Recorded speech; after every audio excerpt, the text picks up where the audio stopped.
অনুরোধ করব আমাদের সাকিব ভাইকে আমাদের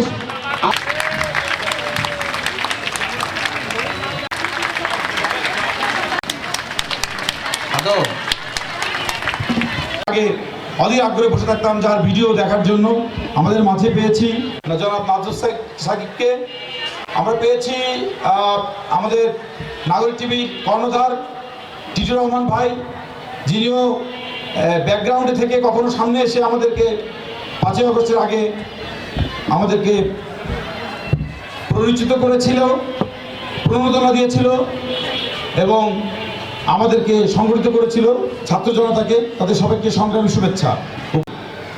যে ফ্যাসিজম ছিল, যে ফ্যাসিস্ট সরকার ছিল, সেই সরকারের বিরুদ্ধে মানুষের রাস্তায় যে ছাত্রদের যে গণ আন্দোলন, যে গণ অভ্যুত্থান এবং ছাত্ররা আশা আকাঙ্ক্ষার যে বীজ বপন করেছিল, তারা রাস্তায় নেমে এসেছিল এই ফ্যাসিজমের বিরুদ্ধে। তাদেরকে প্রমোট করার জন্য নাগরিক টিভির এই দুজন কর্ণধার কাজ করেছিলেন। আমি জানি না, কিন্তু আমরা একটা জিনিস পেয়েছি নাগরিক টিভির কাছে, সেটা হচ্ছে সঠিক ও বস্তুনিষ্ঠ সংবাদ। আমরা দেখেছি মাফিয়া বসুন্ধরা যখন মুনিয়া হত্যা নিয়ে সারা বাংলাদেশ তোলপাড়, কোনো একটি সংবাদ মাধ্যম তাদের এই করাপশন নিয়ে, এই মুনিয়া হত্যাকাণ্ড নিয়ে কথা বলছে না। ঠিক সেই সময় আমাদের নাজমুল সাকিব ভাই প্রতিবেদন করেছে বসুন্ধরার বিরুদ্ধে। মারহারের মামলা করা হয়েছে, ধর্ষণের মামলা করা হয়েছে, সাইবার সন্ত্রাস হিসেবে আখ্যায়িত করা হয়েছে, কিন্তু থামাতে পারেনি। আমরা আজকের এই প্ল্যাটফর্ম থেকে আবারও ধন্যবাদ জানাচ্ছি। আমরা 16 বছর হজম করেছি।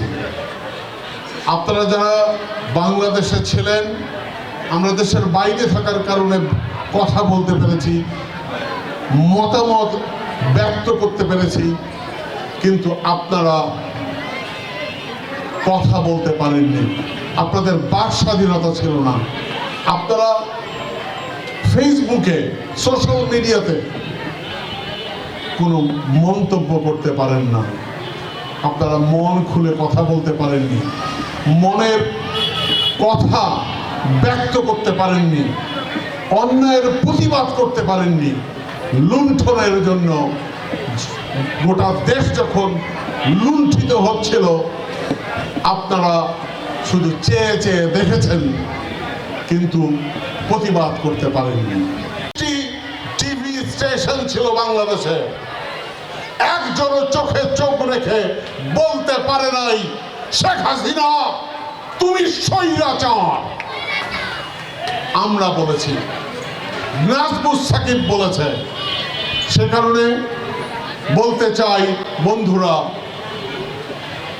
এই 5ই আগস্টের বিপ্লবের পর বাংলাদেশে আর কখনো আমরা এই ফ্যাসিস্ট শেখ হাসিনার মতো স্বৈরতন্ত্র দেখতে চাই না। সবাই ভালো থাকবেন, আমাদের জন্য দোয়া করবেন। আমি সর্বশেষ বলতে চাই, নাগরিক টিভি আপনাদের সহযোগিতা পেলে আমরা নাগরিক টিভির কার্যক্রম বাংলাদেশ থেকে শুরু করব ইনশাআল্লাহ। জানার এবং শোনার আমি খুব আগ্রহী ছিলাম। আজকে ওনার কাছে পেয়ে খুব ভালো লাগছে। বিগত 16 বছর আমাদের দেশের যে সমস্ত গণমাধ্যমগুলো ছিল, সবগুলোর মুখে তালা আটকানো ছিল। এই দেশের ভিতরে যতগুলো প্রিন্ট মিডিয়া এবং ইলেকট্রনিক্স মিডিয়া ছিল, সবগুলোই ছিল ফ্যাসিস্টদের গোলাম করতে বাধ্য হয়েছে। তাদের পক্ষে যায় সেই সংবাদগুলো পরিবেশিত হয়েছে, তাদের বিপক্ষে সকল সংবাদগুলো প্রচারের নিষেধাজ্ঞা এবং চাপ সৃষ্টি করা হয়েছিল। কিন্তু আজকের এই আধুনিক যুগে প্রবাস থেকে যে সমস্ত সাহসী সাংবাদিক ভাইরা আমাদের নতুন প্রজন্মকে জাগিয়ে তুলেছিল, বিশেষ করে এই 24শে গণ অভ্যুত্থানে আমাদের সেই নতুন প্রজন্মকে যারা উৎসাহ উদ্দীপনা দিয়ে প্রত্যেকটা মুহূর্তে তাদেরকে সজাগ করেছিল, উজ্জীবিত করেছিল, তাদের মতো অন্যতম হচ্ছে নাগরিক টিভি। ওনাদেরকে দেখার জন্য, কিছু বলার জন্য, আমাদের সুখ দুঃখের কিছু কথা ওনাদেরকে শোনানোর জন্য ওনারা তাই এখানে আসছে। একটু আগে সবাই অনেক কাছের নয়নমণি, আমার নয়নমণি সবার সামনে বক্তব্য দিয়েছে। আমার তো আর বেশি কিছু বলা লাগবে না। জন্ম যেখানে তার হয়েছে, যেখানে বেড়ে উঠেছে সেইখানে, এই মিল্লাত ক্যাম্পের সামনে বেড়ে উঠেছে।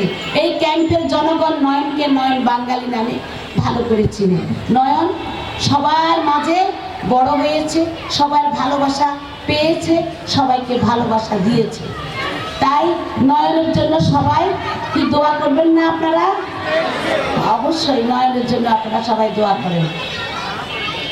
সবাই তো জানে আমি নয়ন বাঙালির মা।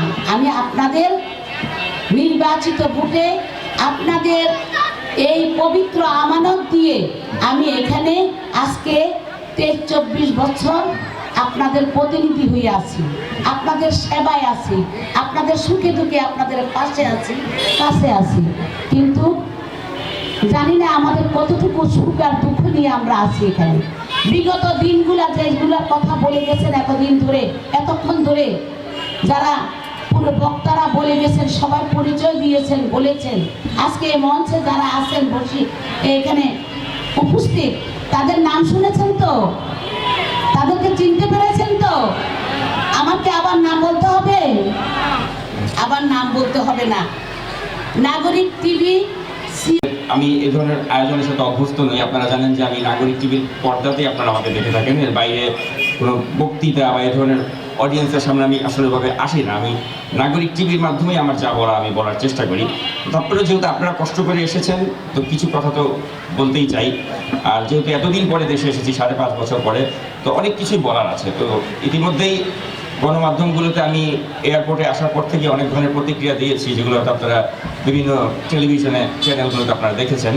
তো এর বাইরে নতুন করে যদি কিছু বলার থাকে, সেটা হচ্ছে যে আপনারা জানেন যে আমি এমনই একটি মানুষ যে প্রবাসে থাকলেও আমি প্রতি বছরেই কিন্তু প্রায় 2-3 বার করে বাংলাদেশে আসতাম। কিন্তু এই আসা যাওয়াটা কিন্তু আমার বন্ধ হয়ে গিয়েছিল 2019 সালের পর থেকে, অর্থাৎ ওই রাতের ভোটের যে নির্বাচন 2018 সালে করা হয়েছিল, সেটির পর থেকে আমি আর দেশে আসতে পারতাম না। কারণ আমাকে পুলিশের পক্ষ থেকেই বলা হয়েছিল যে আপনি দেশে আসা মাত্র আপনাকে গ্রেপ্তার করা হবে। কারণ ততদিনে আমার অনলাইন অ্যাক্টিভিজম এত বেশি এই সরকারের জন্য অস্বস্তির কারণ হয়ে গিয়েছিল, বিগত সরকারের জন্য, যে তারা আসলে আমাকে দেশে প্রবেশ করতে দেওয়ার মতো সাহস তারা পায়নি। আর আমিও তখন ভেবেছি যে দেশে প্রবেশ করে গ্রেপ্তার হয়ে ওইভাবে ওই সাহসিকতা দেখাবার কোনো মানে হয় না। এর চেয়ে বিদেশে বসে থেকে যদি অ্যাক্টিভিজম করি, সেটা দেশের জন্য ভালো কিছু বয়ে আনবে। তো সেজন্যই আসলে আমি সঠিক সময়ের জন্য অপেক্ষা করছিলাম যে দেশে আবার কবে আমি ফেরত যেতে পারবো, এবং তার আগ পর্যন্ত আমি চাচ্ছিলাম যে নাগরিক টিভির মাধ্যমেই দেশের মানুষকে সচেতন করার জন্য আমার যে ভূমিকা সেটা আমি রাখবো। তো সে লক্ষ্য থেকে আমি এবং চিটো ভাই আমরা নাগরিক টিভিতে আমাদের কার্যক্রম করেছি, এবং এই ফ্যাসিস্ট স্বৈরশাসকের এবং তাদের যত লেসপেন্সার আছে তাদের অপকর্মগুলোকে আমরা তুলে ধরেছিলাম। এবং আমাদের মনের মধ্যে সবসময় একটা বিশ্বাস ছিল যে এই ফ্যাসিস্ট স্বৈরশাসনের অবসান হবে। এবং এই অবসানের ক্ষেত্রে আমি মনে করি যে সবচেয়ে বড় ভূমিকা রেখেছে আমাদের ছাত্র জনতা। তো সেজন্য আজকে আমি শুনছিলাম যে এখানে আমি মঞ্চে আসার আগে বলা হচ্ছিল যে এই স্বৈরাচার পতনের ক্ষেত্রে আমরা নাকি মহানায়ক, এরকম অনেকে বলছিল। তাই বলি যে বিনয়ের সাথে বলতে চাই যে এটা আসলে বলবেন না কেউ। আমরা কিসের মহানায়ক? মহানায়ক হচ্ছে আমাদের আবু সাইদ, মহানায়ক হচ্ছে মুগ্ধ, মহানায়ক হচ্ছে যারা রাজপথে থেকে কষ্ট করেছেন। আমরা তাদেরকে উৎসাহ জুগিয়েছি প্রবাসে থেকে। তাই আমরা আসলে কোনো মহানায়ক নই, আমরা ওই ধরনের কৃতিত্ব দাবিও করতে চাই না। আমরা জাস্ট আমাদের যে পার্ট সেটা প্লে করার চেষ্টা করেছি। একজন দেশপ্রেমিক বাংলাদেশি হিসেবে, প্রবাসী বাংলাদেশি হিসেবে আমাদের দায়িত্বটা আমরা জাস্ট পালন করার চেষ্টা করেছি। এখন এই প্রসঙ্গে যদি বলতে চাই যে আসলে আমাদের প্রত্যেকে যদি প্রত্যেকের দায়িত্বটা সততার সাথে পালন করি, তাহলে কিন্তু আমরা এই পুরো বাংলাদেশটার চেহারা বদলিয়ে দিতে পারি। এই যে এখনও আমাদের দেশে যে নানা ধরনের সমস্যা, বা এই যে শেখ হাসিনার মতো স্বৈরাচার পালিয়ে যাওয়ার পরেও কিন্তু এখনও কিন্তু দেশে অনেক সমস্যা রয়েছে, সংকট রয়েছে। তো আমরা চাই যে এই সংকটগুলো কাটিয়ে উঠে একটা সত্যিকারের একটা সোনার বাংলাদেশ আমরা দেখতে চাই। তো সেক্ষেত্রে আমি মনে করি যে প্রত্যেকে যদি প্রত্যেকের জায়গায় আমরা সততার সাথে আমাদের দায়িত্বগুলো পালন করি, তাহলেই কিন্তু এই দেশটাকে আসলে সোনার বাংলাদেশ করা যায়। তো সেক্ষেত্রে আমি মনে করি যে আমাদের প্রত্যেকের সাথে অনেস্ট আমাদের আইডল জোড়া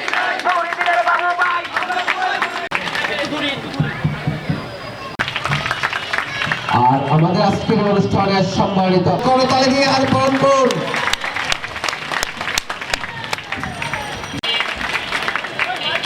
দিনটি সম্মানিত সুধী নাজমুল সাকিবকে নিয়ে কথা বললে সারা রাত কেটে যাবে। সাকিব ভাই দীর্ঘ বছর পর এদেশে এসেছেন। ফ্যাসিস্ট খুনি হাসিনা নাগরিক টিভির এই দুই শীর্ষ সাংবাদিকদের নামে অসংখ্য মামলা দিয়েছেন। মাফিয়া চক্র বসুন্ধরার অপকর্মের বিরুদ্ধে যখন সব মিডিয়া চুপ, তখন এই নাগরিক টিভি নাজমুল সাকিব আনবিরের বিরুদ্ধে সংবাদ প্রচার করে। সাইবার সন্ত্রাস হিসেবে আখ্যায়িত করা হয়। আল্লাহ ছাড় দেয়, ছেড়ে দেয় না। সাইবার সন্ত্রাস হিসেবে আখ্যায়িত করা হয়। জুলাই আগস্টের গণ অভ্যুত্থানের স্বৈরাচার পতনের পর 24-এর এই গণ অভ্যুত্থানে বীর সেনাপতি আমাদের নাজমুল সাকিব ভাই ও টিটু ভাই, আমাদের যুদ্ধ কিন্তু শেষ হয়নি। এখনো দোসররা নানা ষড়যন্ত্র করছে। আমি আজকের এই প্ল্যাটফর্ম থেকে নাগরিক টিভিকে অনুরোধ করব, অতীতের ন্যায় ভবিষ্যতেও রাষ্ট্র সংস্কারে নাগরিক টিভি ভূমিকা রাখবে। আমরা আশা করব বাংলাদেশে যেন নাগরিক টিভির একটা স্টেশন চালু করা হয়। নাগরিক টিভি আমাদের আস্থা ও ভালোবাসার শেষ ঠিকানা।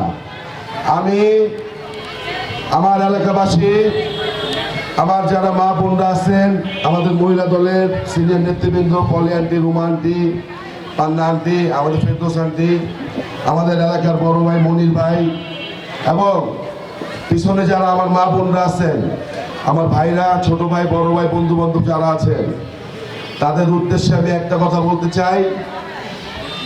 এটা আমাদের এলাকা, নিজস্ব এলাকা। এখানে আমাদের জন্ম, এখানে আমাদের ঘর বাড়ি, এখানে ছোট থেকে আমরা আপনাদের সামনে বড় হয়েছি।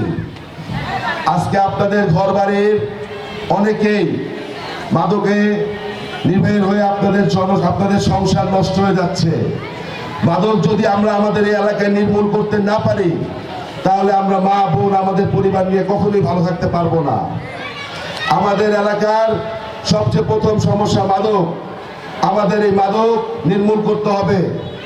এবং আমি আমার নাজমুল সাকিব ভাই এবং টিটুর রহমান ভাইয়ের দৃষ্টি আকর্ষণ করে বলছি যে আপনারা আমাদের এখানে যারা ক্যাম্পে বসবাসরত, আমাদের যারা অবাঙালি ভাই বোনরা আছেন, তারা অনেক কষ্টে থাকেন। তাদেরকে নিয়ে আপনি একটা রিপোর্ট করেন, তাদের জন্য যেন ভালো সরকার